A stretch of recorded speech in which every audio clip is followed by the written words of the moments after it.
So I am absolutely delighted to introduce this morning's keynote speaker. You can see her bio in your booklet, so I won't go through everything, but you can see from that bio that she has a very impressive track record of leadership in global enterprises, including roles at Kraft Foods, General Mills, and also her role as CEO of Young and Rubicam Brands, a global network of companies offering a full range of marketing and communication services. She's not only a leader in the executive suite, but also in the boardroom, and serves on the boards of global enterprises, including General Electric, Novartis, Unilever, and Emphasis. Ladies and gentlemen, Ann Fudge.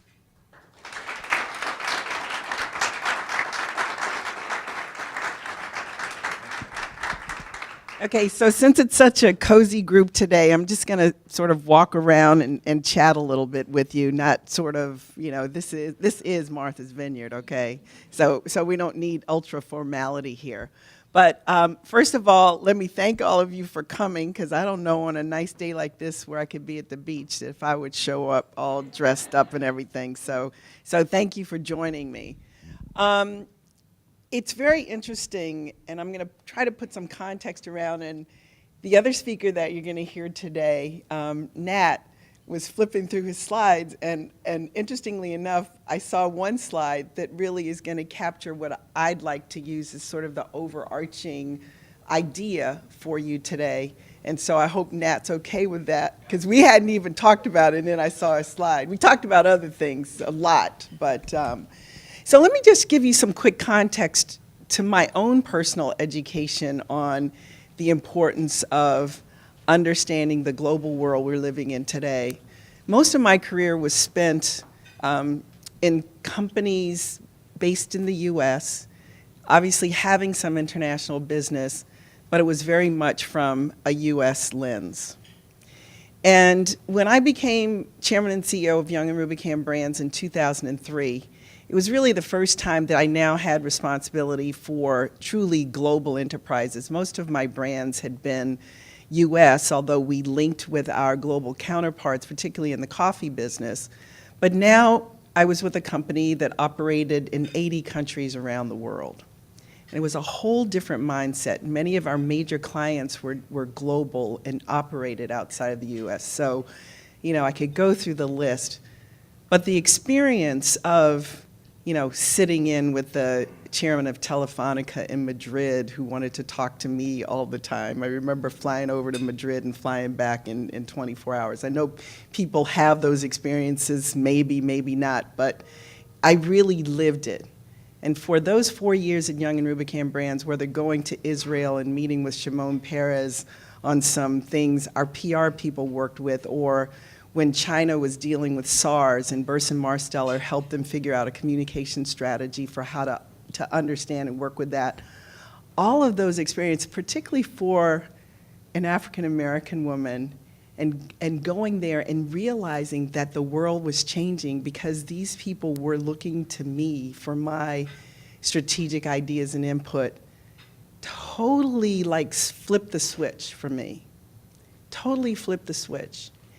And what I've observed, in fact, I think about that tenure there that really put me on a global platform for then going on the boards of Novartis and on the boards of Unilever and on the boards of Emphasis, all of which would not have happened, I don't believe, had I not taken that step into the global arena with that last position I had. But the one thing has become very clear, and we're living it, you're seeing it every day on the news, is that we're living in a world, there are 4 words I want you to remember, and it was really coined a few years ago by McKinsey. And the words are volatility, V, uncertainty, complexity, and ambiguity. We live in a VUCA world today.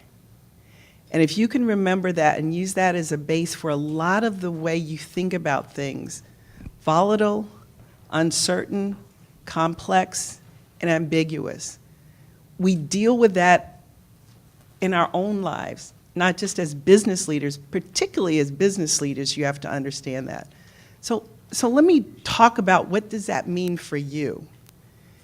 And so I know there's a diverse range of folk here today, and so I want to try to do it in a way that's going to be helpful, and I'm going to start generationally with young folk who are starting their careers.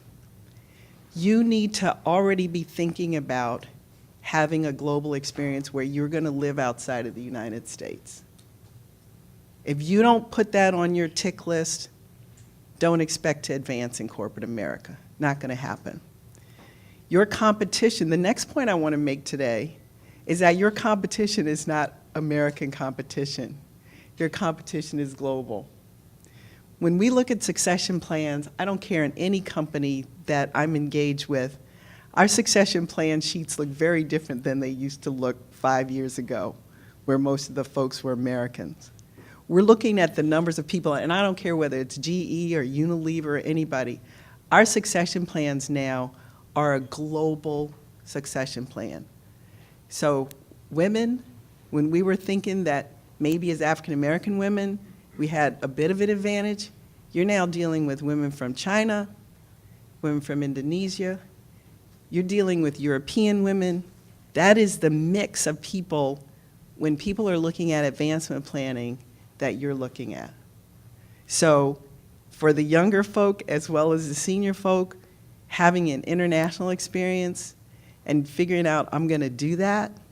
And I've spent a lot of time counseling a lot of young people who, or mid-level folk who have been assigned to different opportunities, questioning whether they should do it. I said, just get the ticket and go. Get over there, because there is nothing like living that experience. And I think as African Americans, you'll be pleasantly surprised how life is outside of the US. I'm not going to say anything more than that, other than you will be pleasantly surprised at the value of who you are. It's almost like if you think back to the times of James Baldwin, Josephine Baker, when our folk had to go outside the US to be successful, put that in the business context. There's a lot of truth to that. So that's the global piece. The other interesting thing is learning how to navigate. And I think Nat's going to use that word. We talked about that a little bit. In a VUCA world, the ability to navigate the waves, the ability to deal with whatever comes, you can plan for certain things and certain scenarios, and I guarantee you, you're going to miss one or two. Absolutely guaranteed. It's just the nature of how the world is evolving today. So I'll give you a couple examples. I won't identify the company, but I'll give you some fascinating examples of being able to spin on a dime. Business meeting planned in Russia. In fact, I was supposed to be flying over there tomorrow. Lots of eyes looking at what's been transpiring between Putin and the rest of the world. The team is not an American team, so it's not an American lens through which this was being viewed, but through a global lens, to the point that 10 days ago, the decision was made not to have the meeting in Russia. And again, multiple companies represented in the thinking of canceling something that was pretty a big deal. So you had Germany, you had South America, you had Switzerland, you had people of good sensibility beyond the two Americans in the group to say, we can't support what's going on and our presence to have a big meeting there. Now, there's some people who would say we should go ahead, but I'll tell you what we should go ahead and do. As I've said to the CEO, we need to make sure the business connections and conversations remain positive, and that he or someone from the team should make the visit over there and really position it correctly. Because the one thing in dealing with the global world and all the things you have to deal with, you can't not do business in certain markets, but you have to understand how to do business in certain markets. And that becomes critically important in a whole other context of issues around your employees' health. So think about all the companies. I have several companies I'm engaged with, and we have employees in Western Africa. So now HR has to think about what are we doing to make sure our employees are engaged in a positive way and that we are doing what we need to do as employers. So all of these things, if I think about it in the context of over time, these are things that you never had to think of. But it's the world we live in today. I'm going to touch on another aspect, and this is one I talked to Nate about, again, in the context of a VUCA world, communications. And obviously, having been in marketing and communications, I have some pretty fixed thoughts on these areas. One is, and this is for all generations here, please, please, please be careful about whether it's an email, a Twitter, or whatever. There has to be a discipline that comes if you're going to engage on social networks. And we're human beings. And there are times when our emotions precede our brain and what comes through our fingers. So a couple of thoughts on how to deal with this. I'm not going to say avoid it altogether, because I think particularly for a younger generation, it's your life. It's what you're engaged with. So I'm not going to say don't do it. However, on certain things, you have to be particularly careful. One is LinkedIn. LinkedIn started as a very strong sort of professional way to engage. What's happened now, and I'm sure you guys know the phrase trolling, trolling is happening not only on social media, but it's happening on even professional sites like LinkedIn. So you have to, everything that you decide to put in or how you decide to open yourself up there has to be strategically thought through about what you do, because trolls are looking to negate things or build things or create things. And it's very interesting because I got a little taste of it when I was CEO of Young and Rubicam Brands, where people were putting words in my mouth and I was like, I didn't say that, or that didn't happen. I mean, articles written particularly in like Ad Age that were totally false. And occasionally, you can't fight every false thing that's said. It's just, it's not worth your energy. But there was one time when my boss said, okay, enough, and literally engaged himself in calling some folks. But that's going to happen. So first thing is, you're going to have to be prepared for untruths being written about you, but you don't want to contribute more data points for people to create a story. So think about that from a LinkedIn perspective. The second, for many of you, you can do Twitter and you can use it as a lens into something, but you don't have to be contributing to it. So most smart people I know who are on Twitter, who are really senior, and you have to, they have a PR person doing their Twitter for them. You need to think about that, because the PR person's going to look at it from a strategic standpoint to what message is, how it's framed, and that includes having a blog. So you need to make sure, you need to look at it as a strategic aspect of your communications should you decide to have a Twitter that's going to be public. Otherwise, you can use Twitter, as I said, as a lens finder into getting information. And that, from that standpoint, can be a good thing. Facebook, I'm just going to leave it to you guys to decide what to do. And this is all coming from somebody who knows all the media and happens to be on nothing, very purposefully. But I don't think that is possible today to not be connected. But you have to think of how you're going to be connected without putting stuff out there. And even things as benign as family photos. You have to understand, keep thinking on the other side what people are doing with that information. It's being picked up and it can be processed in any way that somebody chooses to process it. And so that's why you really need to think about social media from a strategic standpoint. It's even more important than your resume. People spend a lot of time doing resumes.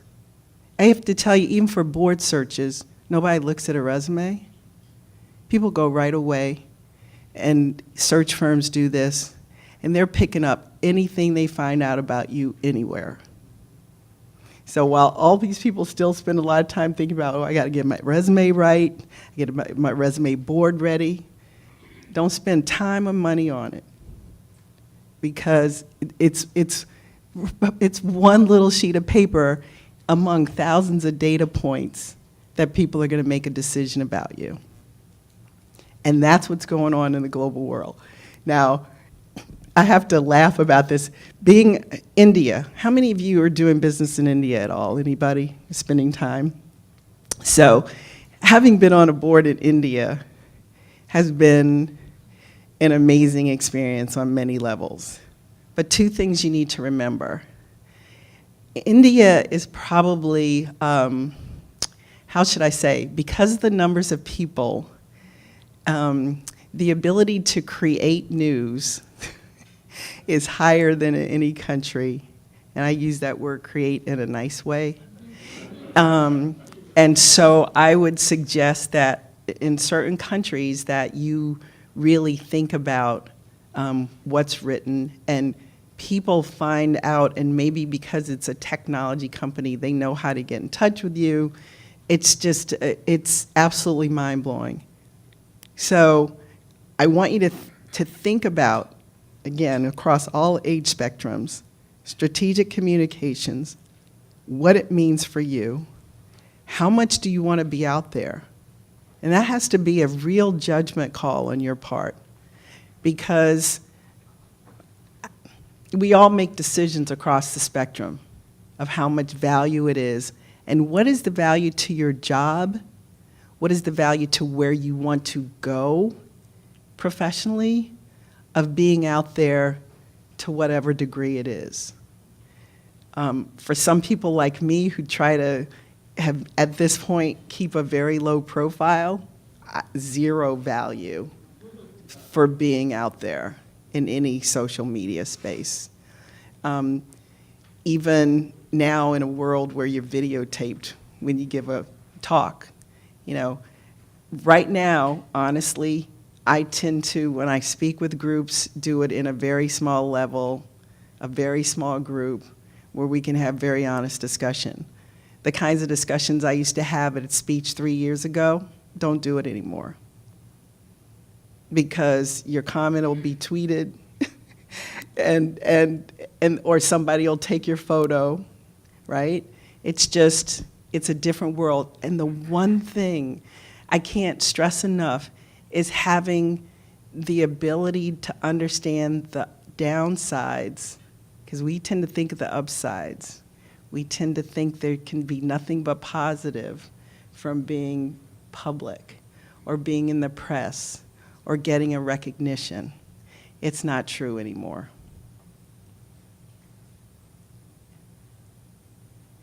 So let's talk about how we deal and how we navigate in a world that is so uncertain day to day. I think the first thing is to understand that as much as we try to have fixed expectations for things to happen and actions to take, have a framework. You have to have a framework that leaves white space, and particularly on the career front, because you do not know when some change is going to happen in your company, your division, whatever, where you are totally not in the game. And so how do you deal with that? You have a framework for how you want to think about You Inc. You Inc.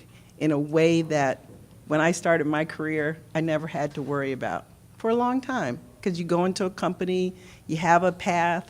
Unless you totally screw up, you're going to advance. That's not true anymore. You can be doing the greatest job ever, but we live in a world where mergers and acquisitions will happen, and you won't even know a thing about it. I mean, I will, and since it's public information, the strategic transition that occurred in pharmaceuticals with Novartis and GSK and the whole deal and doing what we did around consumer health, that was held so close for all the right reasons, but the impacts on many people were great. And some folks didn't see it coming. And they weren't bad performers, but they just didn't see it coming. It's just another reminder to be prepared, to always know what options you have to be flexible in a world where change will happen. And it's happening at an accelerated pace, in part because of just all the geopolitical uncertainty, which is requiring businesses to look at things in a very different fashion. The other part I want to talk about is what can be unique to you as African Americans. Africa is on everybody's list. And if you didn't know it after the big summit they had in DC last week, you should know it now. I don't think as African Americans we truly understand the import of what transpired in last week. For our government and our business leaders to be as engaged with heads of African states. I don't even know if all those African heads had been to the US before. We've had smaller groups of certain countries, but not in the mass that we had last week. And for young African Americans who are saying, I want to think about an experience over in Africa, I say take it and run. Every single company that I'm engaged with, from a GE to a Novartis to Unilever, as part of the strategic plan over the last 3 years, there's been a whole focus on Africa. And never in my career have I seen that.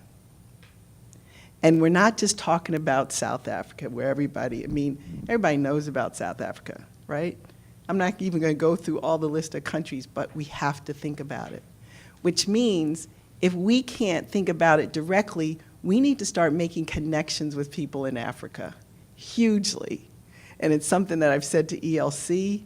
You know, we've been doing some interesting things within GE as a result of, and I will say this because two of the folks are here, 5 years ago, a group of senior people in the African American Forum went with a couple of directors, myself and Dr. Jim Cash, to go to 5 countries in Africa and to look at what we could do beyond.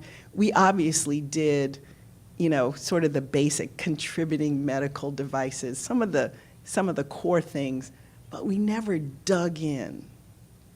And after that trip, it was so clear the talent there, the opportunity there, to the point, and I could let Deb go on because she was there. The way Jeff Immelt has embraced Africa and the amount of investment that we're doing in places like Angola, which you wouldn't have even seen us there a few years ago, is immense. It's like the switch went off. And so if I were sitting in your shoes in my company, I would say, what are we doing in Africa? What can we do in Africa? And take that as an initiative that you can drive and that you can make connections with folk like us. And they want to make connections. I mean, I could go down the list again, my eyes open. A sister as non-executive chairman of Sasol, which is a huge mining operation. I mean, there's so many things that are going on that we are absolutely, and honestly, there's so much going on, we couldn't get our arms around it because it's difficult to keep your arms around the things that are going on in your own world. But if you just begin to open yourself, and a beginning, and this isn't a plug, but it is sort of, Africa.com. If you haven't gone on Teresa Clark's website and understand and get and subscribe to her newsletter or the emails that come, you get the top 10 news stories across a range of things, that can be the beginning of an education process for you. And it's a critical education process. The last thing I want to say is I think sometimes as African Americans, we tend to want to stay in our space.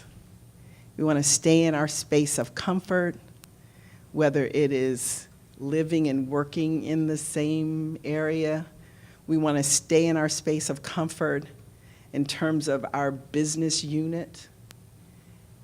If we continue to just stay in our space of comfort, we're not going to get anywhere. Because I guarantee you, your counterparts are looking way out over the horizon and thinking about what the opportunities are for them. And this is the information that isn't always shared, which means that you have to proactively get yourself inserted into the right communication circles. Get yourself inserted in the right communication circles when folk are talking about where good opportunities are, what you need to be doing, different kinds of experiences that you can have. It's all part of the mix that we have to be thinking about now in a way that we never had to think about before. And then finally, think of the word navigation as the overarching. In a VUCA world, think of the word navigation, because that's what it's all about. The waves are getting bigger. It's the great analogy for me is as we talk about climate change, right? And we all see what's going on around this country and around the world. Flooding in Detroit. I mean, just go through the list. That is the same analogy to think about the business environment you're living in today and the career environment you're living in today. Because they're going to be those kinds of drastic and unexpected changes that come into play. So the ability for us to be agile, to be flexible, to have more options, to be ready to deal with things that honestly we didn't think we were able to deal with, but you're just gonna have to stand up. Because sometimes people will give you the opportunity, but most times you have to grab it. And which means that your lens has to be constantly scanning. So you have to obviously do the job that you have to do, but you need to have a scanner so that as best you can be prepared and kind of see what's on the horizon. So I'm gonna leave with that navigation term. Remember, VUCA, volatile, uncertain, complex, ambiguous. And if you think about that in the context of everything you do, and really think about it and what the implications are, I think you'll have the tools in which to be able to navigate the future that's unfolding. So thank you. I want to open it up for questions. I didn't want to talk all the time because I think sometimes more learning comes through just dialogue. So thank you all very much.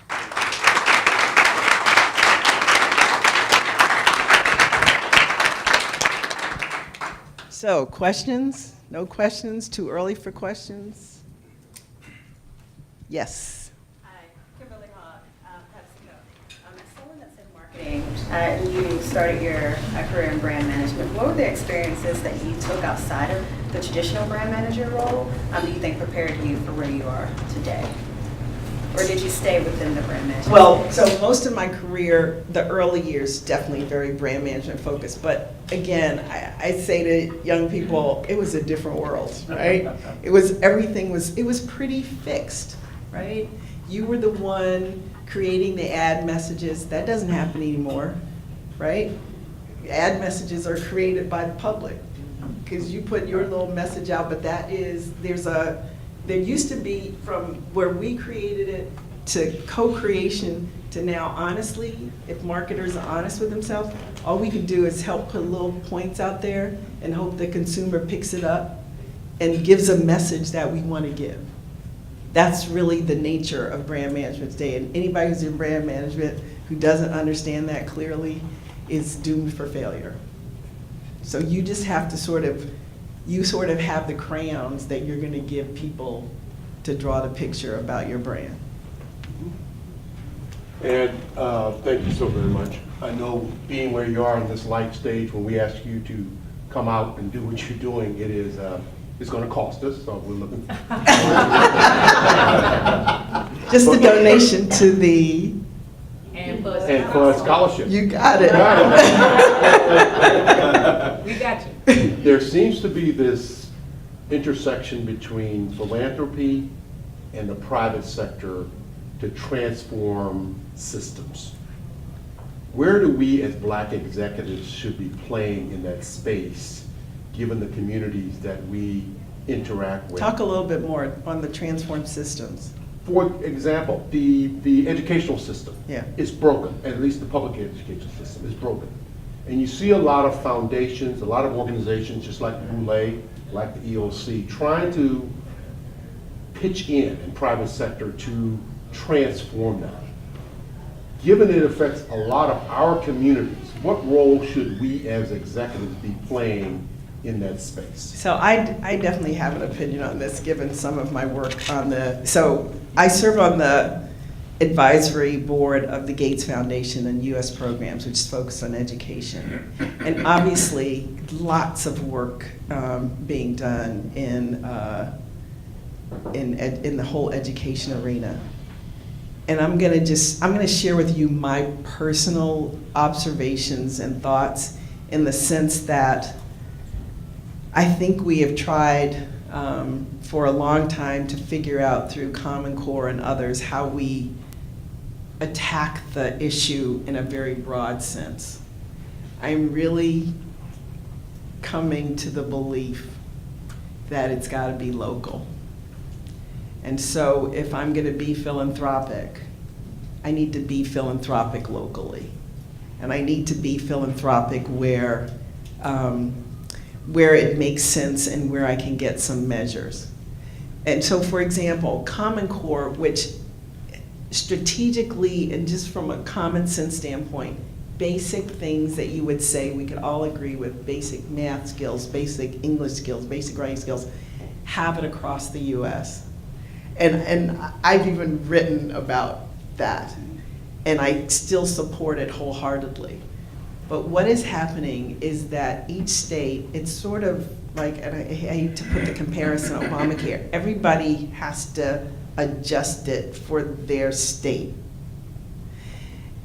And so that becomes problematic. If I'm a parent in Akron, Ohio, right?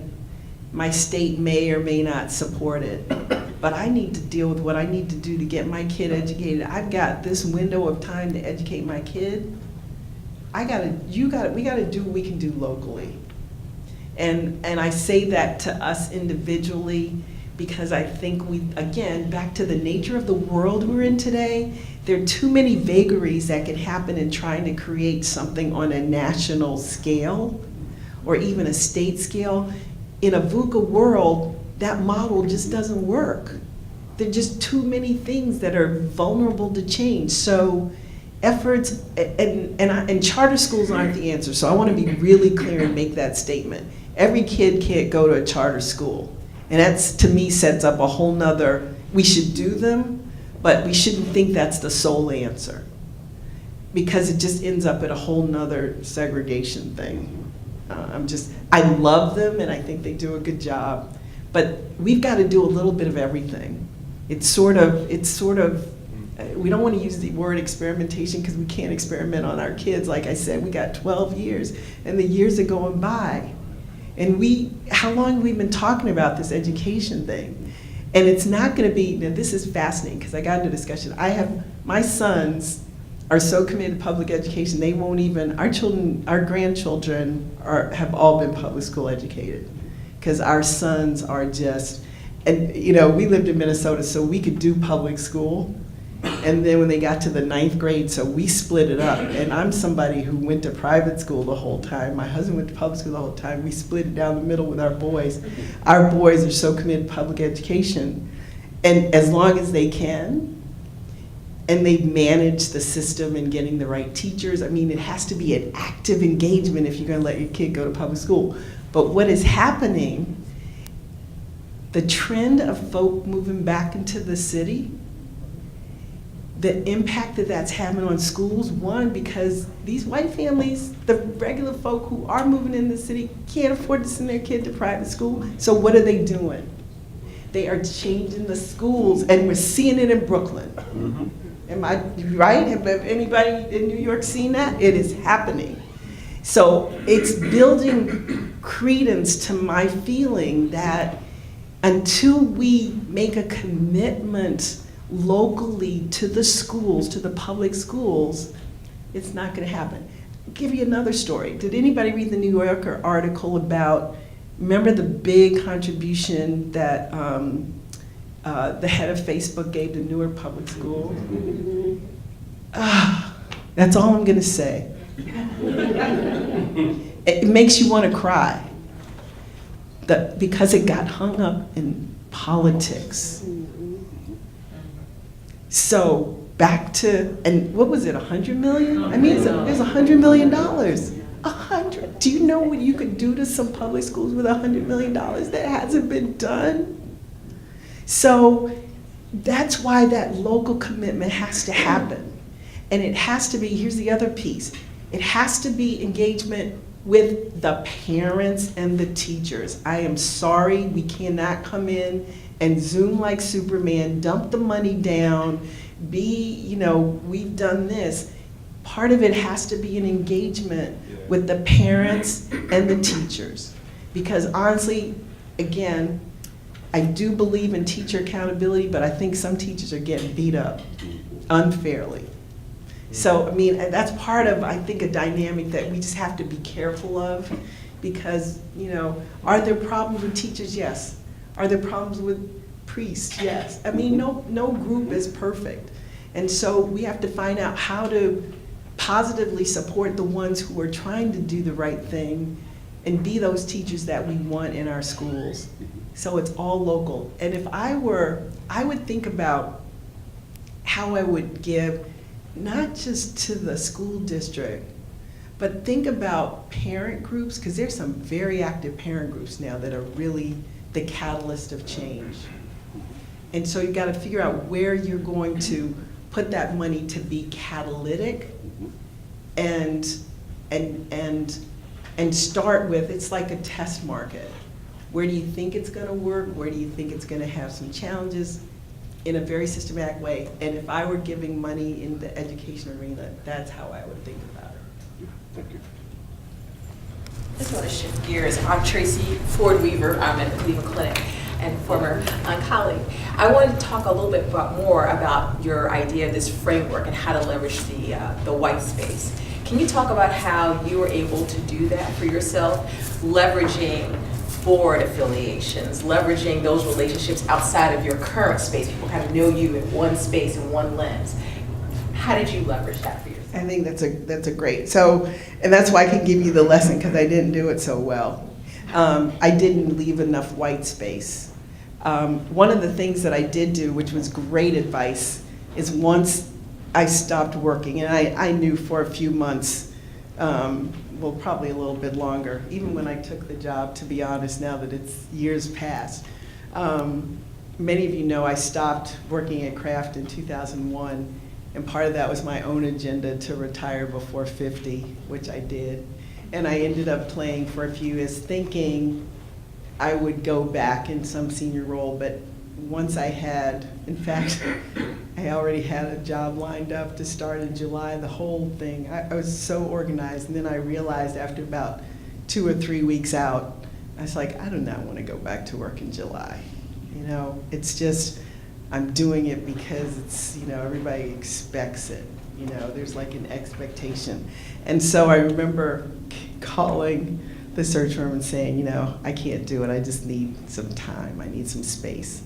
And that was the first time I understood the importance of white space, because we don't realize how much we get focused and driven, and until you take that pause, until you exhale, then you're like, wow, there's so much more to life.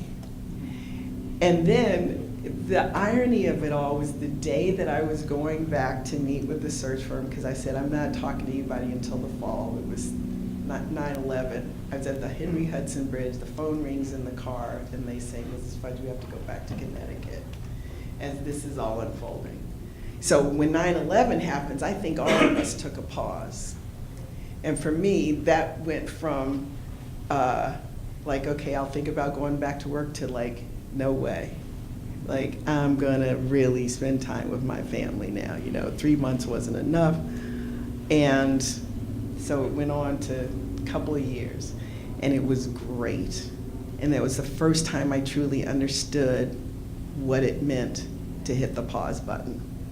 And I think it's even more important today, because the world we're in today is just, we're moving at warp speed. You don't realize it. Maybe sometimes you do when you take a break someplace here, but even when you come here, you don't take a break fully. So I was I became very smart once I retired from Young and Rubicam Brands, to think about what I wanted to do in the sense of what I like. So I like being engaged globally. That was the first. I sort of made like 3 easy things: global, having a mix of philanthropic as well as business, and having time for family. I still don't have the mix ideal. I mean, I did drop the emphasis board after 3 years. Didn't drop, I didn't stand for re-election, because I would have had to make a 5-year commitment, and I didn't want to going to India 6 times a year is quite grueling, to say the least. It's it's like a week out, it's 6 weeks out of my life. And I really had to think about that. I mean, it was fascinating when I did it, but I think we even lived, so the good side is we ended up living in Paris for 2 summers, so my trips to India would be a little less. So that was a good part. But so you have to strategically think about these things, right? So that eased it a little bit. But you do have to think about what's important to you. So, and I'm not going to describe what's important to people, but I can't say enough. It's sort of like frame your house, put a few things in the room, don't overcrowd it, leave some space, because you evolve. And the best example, guys probably won't like this, but I say this to my girlfriends. So you know how if you bought a house like 20 years ago and you decorated it, when you buy your new house, are you gonna decorate it the same way? No, because you've changed. You have a different look and sensibility and evolution. It's the same thing about your life personally. Each life experience you have helps you to evolve to a different place. 2 years ago, if I knew I was speaking to you guys, I'd be looking a little more like you, right? Professional, well, no, I never wore a dress much, but I'd be looking a little bit more professional than have my hair like this and my white shirt, whatever. The good news is I didn't wear my jeans, so that's cool. And now it's like, hey, and it's a great feeling. And so I will say to you, life is short. We live in a world where life is short. And if you're not that you're gonna ever have the perfect job, you won't. It doesn't exist. You won't have the perfect life. It doesn't exist. But if you're not like 70% liking what you're doing, like I would like step back, hit the pause button and say, okay.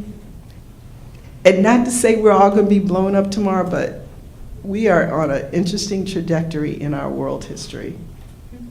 We are on a very interesting trajectory in our world history. And sometimes we don't see it because we're doing our job every day. But I have to look at it because, nothing like having a board meeting where people call you from different countries that are blowing up to give you an update on what's going on and how our people are. I've never experienced that. It's just, it's just amazing. So, and we are not immune if you look at Ferguson, and I don't want to go there, but I mean, when we look like Baghdad with a sniper at people, and this is a country of peaceful protest. Okay, It's honestly, it's really on my mind big time. And I'm thinking, like, I'm close to wanting to go there myself. I don't know how a lot of you feel, but I have sons and I have 4 grandsons, and I am petrified. That's all I'll say. Yes. Good morning. Hi. Doris Faye from Travelers. My question is about your personal brand. A lot of advancing through your career is about how others perceive you and your personal brand. Do you have tools to assess that? I did, but I don't have any that are relevant to today from my own experience, but I can tell you my observations of today. It's really hard to manage your personal brand today. More difficult than ever before. And I say that in the sense of, as I said, social media folks can create whatever they want. And so my suggestion is the people that you engage with personally becomes very important. And so along that group of people you engage with personally have to be people at all levels of your organization. And as many places outside of your organization as possible. So being engaged in a not-for-profit where people can see you at work, that is one that I think was a spillover for me positively. When I was at General Mills, I served on the board of the United Way allocations panel and was engaged with a lot of folk in the Minneapolis community. And I think that was a catalyst for me in many regards for people to comment about me outside of work in a positive fashion. And I think that as a tool still works. I can't say enough about watching what you put on Facebook because it's open to everybody. Even college admissions officers. So if college admissions officers are using the material, you know business people are. It's funny, you know, people ask me, will I write a book? I said, yeah, I will when I'm 90. Because I don't want to write a book and have my life dissected in this 21st century we're in today, right? I think I'm sharing, poor Hillary, geez, you know, just getting raked over. She can't say anything. That's the world we live in. And so if you talk about personal brands, like I said, I probably do 1 or 2 things that end up on video, and that's it. And the rest I do quietly with small groups where I can be honest and know somebody's not going to tweet what I said. And that's the saddest thing about the world we live in today. If I had a group like this years ago, we'd really be down and dirty on conversation. Can't do it anymore. It's okay, it's just the world we live in. So I would just say the first word is caution. The second is as much as you can expand yourself outside of your corporate role. That's a real plus because it's going to be only through sort of some of the personal commentary and insight that can come to bear in conversation that's going to add the value beyond what people may write or tweet or whatever. And try your best not to make enemies. As somebody told me, Lee Archer, who was at General Foods when I was there, so love everybody. That was the one thing he told me, and I never forgot that. He said, you love everybody. I was like, I got that. Yes, sir. And I have a question. You talked about this notion of a VUCA world, and later today we have a panel that's focused on big data, and I'm just curious to know how has this, the pace of change, the explosion of data, changed the nature of your work as a board member? I think that's a great question. So I'll tell you, being a member of a board of directors today becomes a full-time job, and I honestly say to people, if you're working now, you don't want to be on more than one board. If you are working, you do not want to be on more than one board. Absolutely impossible to do, which means that you really need to think about when you're approached, what board you want to be on. There's a great article, and I'll send it to you, about how to think about being on a board. Like 4 questions to ask yourself. It was in an HBR blog, and it was excellent. I work every day on my boards. So starting with Google Alerts. Now, not that I believe all the stuff, but I know the different sources, but Google Alerts gives me updates on anything written about my company, the companies that I've put in there, or the people, or the organizations, and I read it every morning. Most of the time it's consistent with information I already have, but sometimes it gives me insight into a blog about something that maybe our CEO won't bring up. Noted, right? I keep all those because your board meetings are usually every 6 weeks. Sometimes the questions eventually answered before the board meeting. I mean, there have been times, this is really funny, that I know about an issue in another country, send a little note to the CEO, and they're on it, but they haven't gotten it to the point that they want to tell the board about it. So not only do you have to, you can't just automatically assume, and I'm not saying that my boards are dishonest or whatever, but it's very difficult in a day-and-a-half board meeting to cover everything you need to cover, which means that you're going to get materials and information to read from the organization, but you have to do your own homework. And this is the good thing about the media now. We have access to seeing things all over the world about what's going on in your company that your company doesn't have to send you. The other thing is, all the boards I'm on have a board website, which means information's posted there. Some post it probably 4 times between meetings, some less so. But a lot of CEOs are getting smart and send you like updates, even some of them after they have their visit, if they are doing a tour of a certain part of the world, like the Middle East or Africa, we get a copy of the note that he sends the people. So when he summarizes the points and observations and sends it to the business heads, we're copied on it. So we know what goes on. The level of engagement, it just has to be now, because the responsibility as a director is, I could go on for a very long time about some of that. But it has become a job. And so, which was another reason I dropped to 3, because the intensity of the work and the complexity of the issues has expanded exponentially. Is that it? I think we have time for one question if there's an urgent one. Otherwise, we'll keep Greg and his team on schedule.